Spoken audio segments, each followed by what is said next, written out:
Well, you know, a lot of people, they talk about the Insta360 Ace Pro and what a great action camera that it is.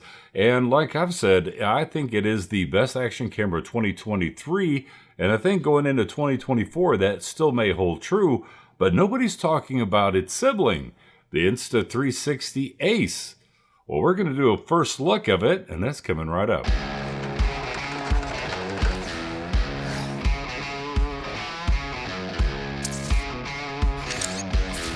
And just a quick little disclosure, Insta360, they did send me the Ace for review. They didn't tell me what to say, they didn't pay me for this review, and they don't get to see this video before it's released. So let's talk about the Ace and see, is it a worthwhile action camera in 2024? Because it may be very, very underrated. Now, some of the standout differences between the Ace Pro and the Ace is the Ace Pro has a 1/1.3 inch quad Bayer sensor, and the Ace has a 1/2 inch type quad Bayer sensor.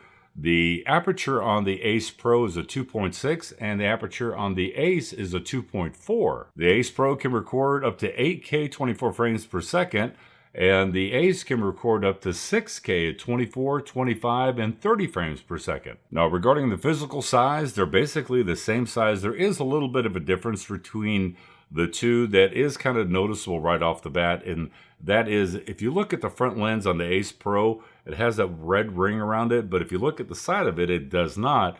Where on the Ace, you have a red ring that goes all the way around it. Also, the quick menu is up on top where you can select between different shooting styles, and that's on the Ace, where the Ace Pro you have to actually toggle through with the power switch. Now, if you look at the two, the Ace Pro does have a larger screen up front, and the Ace has a little bit of a smaller screen.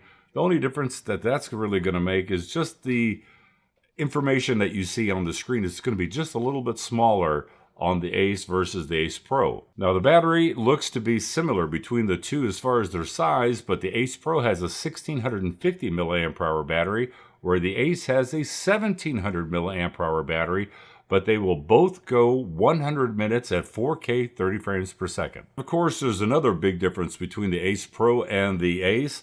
The Ace Pro comes in at $449, where the Ace comes in at $379. So that begs the question, considering it can do 6K, and will this be able to compete with the Action 4 and the GoPro Hero 12? Well, you know what? Enough of me talking. Let's check out some video clips of the Ace in action. Ready, set, go.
it's a little bit windy outside, but I figured I'd do a quick little audio test of the Insta360 Ace. 1, 2, 3, 4, 5. 1, 2, 3, 4, 5.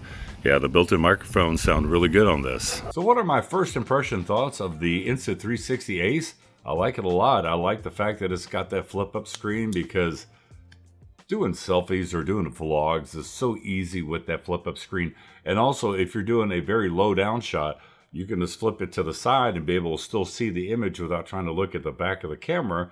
So, nice little plus. The audio, I think, sounds very good coming out of the Ace. I always want to say Ace Pro, but I think the audio sounds really, really good out of it. What I'd like for you to do is tell me down in the comment section below, what do you think about the Insta360 Ace?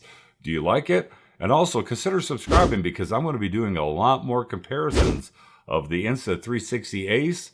Of course, I'm going to compare it to the Ace Pro, and then I'm going to compare it to the DJI Action 4 and also the GoPro Hero 12. Tell me in the comment section down below, what do you think about the camera and what kind of tests would you like to see me do in a comparison test between these two cameras? Product link down in the description below to the Insta360 Ace.